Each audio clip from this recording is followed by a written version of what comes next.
Hello friends, welcome है आप सभी का आपके इस कृष्णा आर्ट्स एजुकेशन चैनल में, जो केवल और केवल बोर्ड एग्जाम की तैयारी करवाने के लिए बनी है। इसलिए इस चैनल को आपने अभी तक सब्सक्राइब नहीं किया तो इस चैनल को सब्सक्राइब कर दें और साइड के बेल नोटिफिकेशन को भी जरूर प्रेस कर दें, ताकि हमारी वीडियो का लेटेस्ट नोटिफिकेशन आप तक सबसे पहले पहुंच सके। और अगर आपको इस चैनल से रिलेटेड क्लास 10 के नोट्स और पीडीएफ चाहिए, आपको क्लासेस के नोटिफिकेशन सही समय पर चाहिए, तो आप हमारे टेलीग्राम चैनल को ज्वाइन कर लें। टेलीग्राम चैनल पर जो नोट्स और पीडीएफ आपको दिए जाते हैं वे बिल्कुल मुफ्त में दिए जाते हैं और उनको पढ़कर आप अपने बोर्ड एग्जाम की तैयारी और अधिक अच्छे तरीके से कर सकते हैं। टेलीग्राम चैनल का लिंक डिस्क्रिप्शन में भी दिया हुआ है और आप टेलीग्राम एप्लीकेशन में कृष्णा आर्ट्स एजुकेशन को सर्च करके भी ज्वाइन हो सकते हैं। इसलिए टेलीग्राम चैनल को जरूर ज्वाइन कर लीजिएगा। तो चलिए आज की इस वीडियो में आगे की ओर बढ़ते हैं।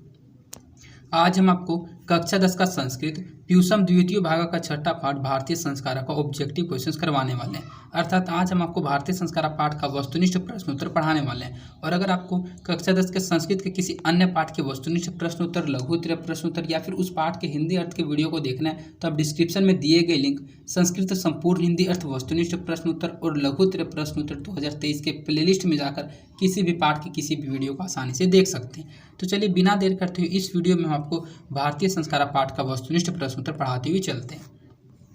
आपको करना क्या, सिर्फ इस वीडियो में लास्ट तक बने हुए रहना है। मेरी सभी बातों को माइंड कंसंट्रेट करके समझते हुए चलना है। मेरी कोशिश यही रहेगी कि इस वीडियो में हम आपको सभी क्वेश्चंस याद करवा दें। तो हमारा पहला क्वेश्चन है, भारतीय संस्कार कितने हैं? अर्थात ये जो भारतीय संस्कार हैं वे कितने हैं? 24, 20, 18 या फिर 16? तो हमने आपको पाठ में पढ़ाया था कि कुल 16 संस्कार हैं। अर्थात भारतीय संस्कार कुल कितने हैं? तो 16 हैं। तो इसका सही आंसर ऑप्शन नंबर डी हो जाएगा, 16। भारतीय संस्कार कितने हैं? तो भारतीय संस्कार 16 हैं।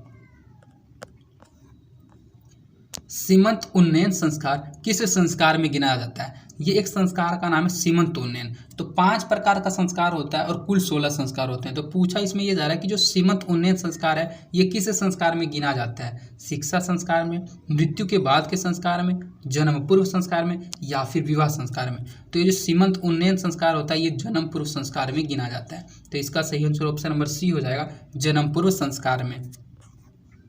शिक्षा संबंधी कितने संस्कार हैं? 2 हैं, 3 हैं, 5 हैं या फिर 6 हैं? तो जो शिक्षा संबंधी संस्कार हैं वे 5 संस्कार हैं। तो इसका सही आंसर ऑप्शन नंबर सी हो जाएगा, 5 संस्कार। शिक्षा संबंधी कितने संस्कार हैं? तो शिक्षा संबंधी कुल 5 संस्कार हैं। संस्कार किसमें कितने हैं, कितने प्रकार के हैं, मैंने इस पूरे पाठ को बिल्कुल ही अच्छी तरह से हिंदी अर्थ करके समझा रखा है। अगर आपने इस पाठ की व्याख्या की वीडियो को अर्थात संपूर्ण हिंदी अर्थ के वीडियो को नहीं देखा है तो इस पाठ के हिंदी अर्थ वाले वीडियो को इस वीडियो को देखने के बाद जरूर देख लीजिएगा। आपको ये सभी ऑब्जेक्टिव क्वेश्चन पाठ को पढ़ते पढ़ते ही याद हो जाएंगे। अभी आपका सिर्फ रिवीजन हो रहा होगा अगर आपने पाठ को पढ़ रखा होगा तो। हमारा नेक्स्ट क्वेश्चन है, बचपन में कितने संस्कार हैं? 2 हैं, 4 हैं, 5 या फिर 6 हैं? तो जो बचपन में संस्कार हैं वे कुल 6 संस्कार हैं। तो इसका सही आंसर ऑप्शन नंबर डी हो जाएगा। और शिक्षा अवस्था में 5 संस्कार हैं और बचपन में कुल 6 संस्कार हैं। तो इसका सही आंसर ऑप्शन नंबर डी हो जाएगा, 6। संस्कारों का मौलिक अर्थ क्या है? समारोह का आयोजन, लोगों का सम्मेलन, दोष दूर होते हैं तथा गुणों का निर्माण होता है या फिर दान धर्म होता है? तो जो संस्कारों का मौलिक अर्थ होता है वो ये होता है कि इस संस्कारों से दोष तो दूर हो जाते हैं और गुण ग्रहण किए जाते हैं, अर्थात गुणों का निर्माण होता है। तो इसका सही आंसर ऑप्शन नंबर सी हो जाएगा। संस्कारों का मौलिक अर्थ होता है दोष दूर होते हैं तथा गुणों का निर्माण होता है। भारतीयों में संस्कार से किसका निर्माण किससे होता है? जो भारतीयों में संस्कार होता है उसका किसका निर्माण किससे होता है? सहिष्णुत्व से होता है, व्यक्तित्व से होता है, क्रूरत्व से होता है या फिर मानवत्व से होता है? तो भारतीयों में जो संस्कारों का निर्माण होता है वह व्यक्तित्व से होता है। तो इसका सही आंसर ऑप्शन नंबर बी हो जाएगा, व्यक्तित्व। भारतीयों में संस्कारों से व्यक्तित्व का निर्माण होता है। वेद की पढ़ाई शुरू करना किस संस्कार के अंतर्गत है? जन्म पूर्व संस्कार के अंतर्गत है, गृहस्थ संस्कार के अंतर्गत है, विवाह संस्कार के अंतर्गत है या फिर शिक्षा संस्कार के अंतर्गत है? तो पढ़ाई लिखाई से रिलेटेड कोई भी बात आपसे पूछ दिया जाए आप सीधा टिक कीजिएगा शिक्षा संस्कार, क्योंकि वेदों की पढ़ाई शुरू करना, पढ़ाई हम शिक्षा संस्कार के अंतर्गत करते हैं। तो इसका सही आंसर ऑप्शन नंबर डी हो जाएगा, शिक्षा संस्कार। इस चैप्टर से 2 या 3 ऑब्जेक्टिव क्वेश्चन हर साल बोर्ड एग्जाम में पूछे जाते हैं और इस साल भी पूछे जाने की 101% संभावना है। और मैं जितने ऑब्जेक्टिव क्वेश्चन आपको पढ़ा रहा हूँ इन सभी क्वेश्चन को आप अच्छे से याद कर लीजिएगा, आपके एग्जाम में 2 या 3 नंबर कन्फर्म हो जाएंगे।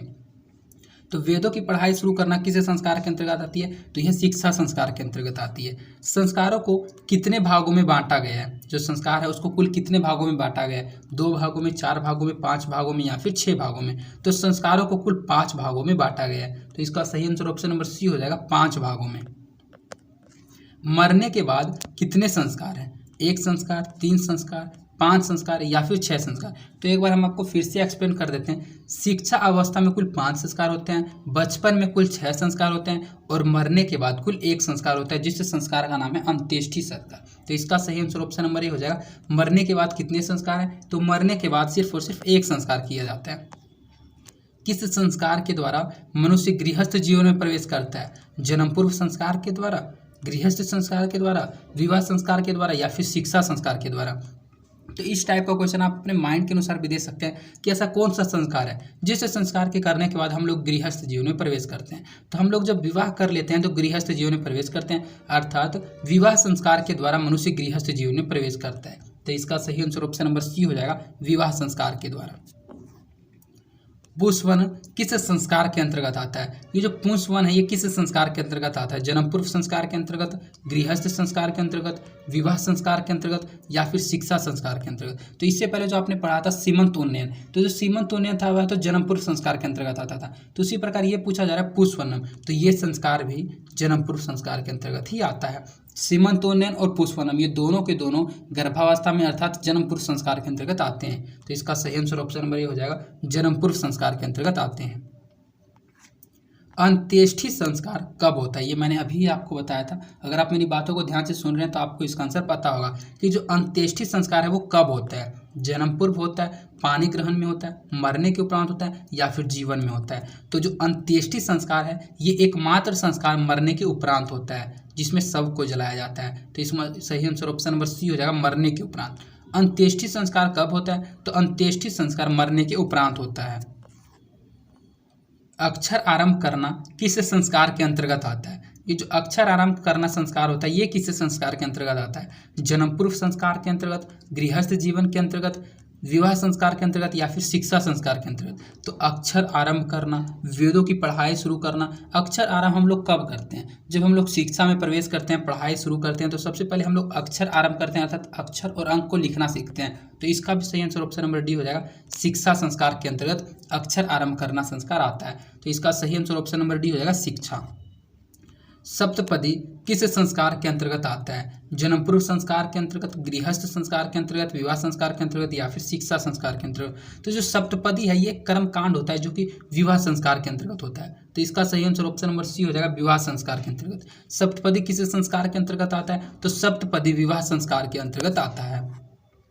गुरु के द्वारा अर्थात गुरु के घर से अलग होकर गृहस्थ जीवन में प्रवेश करना किस संस्कार के अंतर्गत आता है? जन्म पूर्व संस्कार के अंतर्गत, गृहस्थ जीवन के संस्कार के अंतर्गत, विवाह संस्कार के अंतर्गत या फिर शिक्षा संस्कार के अंतर्गत। तो गुरु के घर से शिष्य अलग हो जाता है और गृहस्थ जीवन में प्रवेश करता है, तो ये संस्कार भी विवाह संस्कार के अंतर्गत आता है। क्योंकि इससे पहले हमने आपको पढ़ाया था कि गृहस्थ जीवन में हम लोग तभी प्रवेश करते हैं जब हम लोगों का विवाह हो जाता है। तो इसका सही आंसर ऑप्शन नंबर सी हो जाएगा, विवाह करने के पश्चात ही गृहस्थ जीवन में प्रवेश किया जा सकता है। तो गुरु के घर से अलग होकर गृहस्थ जीवन में प्रवेश करना विवाह संस्कार के अंतर्गत आता है। सिंदूर दान किस संस्कार के अंतर्गत आता है? जन्म पूर्व संस्कार के अंतर्गत, गृहस्थ संस्कार के अंतर्गत, विवाह या फिर शिक्षा संस्कार के अंतर्गत। तो सिंदूर दान, इसका आंसर आप जरूर बता दीजिएगा। सिंदूर दान किस संस्कार के अंतर्गत आता है? तो सिंदूर दान किया जाता है विवाह के समय। तो इसका सही आंसर ऑप्शन नंबर सी हो जाएगा, विवाह संस्कार के अंतर्गत। सिंदूर दान विवाह संस्कार के अंतर्गत आता है। कौन शब्द सीमित रूप में व्यंग्य रूप में व्यवहार होता है? ऐसा कौन सा शब्द है जो कि सीमित रूप में व्यंग्य रूप में व्यवहार होता है अर्थात उसका व्यंग्यात्मक तरीके से प्रयोग किया जाता है? विकारी शब्द, अविकारी शब्द, संस्कार शब्द या फिर ज्ञान शब्द। तो पाठ में हमने आपको बताया था कि जो संस्कार शब्द है इसका वर्तमान समय में सीमित रूप से व्यंग्यात्मक तरीके से प्रयोग किया जाने लगा है। तो इसका सही आंसर ऑप्शन नंबर सी हो जाएगा, संस्कार शब्द। संस्कार शब्द सीमित रूप में व्यंग्य रूप में व्यवहार में होता है। गर्भ धारण करना किस संस्कार के अंतर्गत आता है? जन्म पूर्व संस्कार के अंतर्गत, गृहस्थ संस्कार के अंतर्गत, विवाह संस्कार के अंतर्गत या फिर शिक्षा संस्कार के अंतर्गत। तो गर्भ धारण करना जन्म पूर्व संस्कार के अंतर्गत आता है। क्योंकि जब आपका जन्म नहीं होता है तो आप किसी के कोख में होते हैं अर्थात किसी के गर्भ में होते हैं। तो गर्भ धारण करना किस संस्कार के अंतर्गत आएगा? तो ये जन्म पूर्व संस्कार के अंतर्गत आएगा। इस टाइप के संस्कार के क्वेश्चन को आप अपने माइंड के अनुसार भी आंसर दे सकते हैं। तो इसका सही आंसर ऑप्शन नंबर हो जाएगा, जन्म पूर्व। गर्भ धारण करना जन्म पूर्व संस्कार के अंतर्गत आता है। जन्म से पहले कितने संस्कार होते हैं? हमने आपको बताया मरने के उपरांत एक संस्कार होता है, शैशव अवस्था में अर्थात बचपन में 6 संस्कार होते हैं, शिक्षा अवस्था में अर्थात शिक्षा में 5 संस्कार होते हैं और मरने के पहले 3 संस्कार होते हैं। तो आपने अच्छे से याद कर लिया होगा, जन्म से पहले कुल 3 संस्कार, मरने नहीं जन्म से पहले कुल 3 संस्कार होते हैं, मरने के उपरांत 1 संस्कार होता है, शिक्षा अवस्था में 5 संस्कार होता है और शैशव अवस्था में अर्थात बचपन की अवस्था में 6 संस्कार होते हैं। तो इसका सही आंसर ऑप्शन नंबर बी हो जाएगा। जन्म से पहले कितने संस्कार हैं? तो जन्म से पहले 3 संस्कार हैं। गृहस्थ के कितने संस्कार हैं? गृहस्थ के 1 हैं, 3 हैं, 5 है या फिर 6 हैं। तो गृहस्थ के कुल 1 संस्कार हैं। गृहस्थ का भी 1 संस्कार होता है, मरने के उपरांत भी 1 संस्कार होता है। ये जो जन्म पूर्व संस्कार होता है वो 3 होता है, शिक्षा अवस्था में 5 संस्कार होता है और शैशव अवस्था में अर्थात बचपन में कुल 6 संस्कार होते हैं। तो इसका सही आंसर ऑप्शन नंबर ए हो जाएगा 1। गृहस्थ के कितने संस्कार हैं? तो गृहस्थ के कुल 1 ही संस्कार हैं। नामकरण किस संस्कार के अंतर्गत आता है? जन्म पूर्व संस्कार के अंतर्गत, गृहस्थ संस्कार के अंतर्गत, शैशव या फिर शिक्षा संस्कार के अंतर्गत। तो नामकरण जब बच्चों का जन्म हो जाता है तो जो है बचपन में होता है तब उसका नामकरण किया जाता है अर्थात उस बच्चे का नाम रखा जाता है, तो वह शैशव अवस्था के अंतर्गत होता है। तो इसका सही आंसर ऑप्शन नंबर सी हो जाएगा शैशव। नामकरण किस संस्कार के अंतर्गत आता है? तो नामकरण शैशव संस्कार के अंतर्गत आता है। भारतीय संस्कृति का परिचय किससे मिलता है? संस्कृत से, ज्ञान से, संस्कारों से या फिर विज्ञान से। तो ये जो भारतीय संस्कृति, जो इंडियन कल्चर है, इसका जो परिचय मिलता है वह संस्कारों से ही मिलता है। तो इसका सही आंसर ऑप्शन नंबर सी हो जाएगा संस्कारों से। भारतीय संस्कृति का परिचय किससे मिलता है? तो भारतीय संस्कृति का परिचय संस्कारों से मिलता है। तो इस प्रकार आपके इस पार्ट के 22 ऑब्जेक्टिव क्वेश्चंस को कंप्लीट करा दिए गए, जो कि एग्जाम के दृष्टिकोण से मोस्ट इंपॉर्टेंट क्वेश्चंस हैं। और मैं आपको एक बार फिर से कहता हूं, अगर आपने इस पार्ट के हिंदी अर्थ के वीडियो को नहीं देखा है तो आप डिस्क्रिप्शन में दिए गए लिंक संस्कृत संपूर्ण हिंदी अर्थ वाले प्लेलिस्ट में जाकर इस पार्ट के हिंदी अर्थ वाले वीडियो को जरूर देख लीजिएगा। क्योंकि अगर आप पार्ट को हिंदी अर्थ को समझ जाते हैं तो कौन सा संस्कार किसके अंतर्गत आता है, किसमें कितना संस्कार होता है, इन सभी बातों को मैंने बिल्कुल अच्छे तरीके से एक्सप्लेन कर रखा है। पाठ को पढ़ने के बाद इस वीडियो को आप एक बार फिर से देखिएगा, उस समय आपका अच्छे तरीके से रिवाइज हो जाएगा और आपको सभी क्वेश्चंस अच्छे तरीके से याद हो जाएंगे। और अगर आपको यह वीडियो पसंद आई है तो इस वीडियो को अपने दोस्तों के भी ज़्यादा से ज़्यादा शेयर कीजिएगा और इस वीडियो को लाइक भी जरूर कर दीजिएगा, जिससे मेरा मोटिवेशन बना हुआ रहता है। और अगर आपने अभी तक इस चैनल को सब्सक्राइब नहीं किया तो इस चैनल को सब्सक्राइब कर दें और साइड के बेल नोटिफिकेशन को प्रेस कर दें। और अगर आपको इसका आंसर सहित PDF चाहिए तो आप हमारे टेलीग्राम चैनल को ज्वाइन कर लें। टेलीग्राम चैनल का लिंक डिस्क्रिप्शन में दिया हुआ है और क्लासेस के नोटिफिकेशन आपको टेलीग्राम चैनल पर सही समय पर मिलते रहेंगे। और अगर आप किसी प्रकार की कोई समस्या होती है, आप अपना फीडबैक, राय, सलाह मुझ तक पहुँचाना चाहते हैं तो आप कमेंट के माध्यम से अपनी समस्या को मुझ तक पहुँचा सकते हैं। तो आज के लिए इतना ही, धन्यवाद। मिलते हैं आपसे किसी अन्य इंपॉर्टेंट वीडियो में।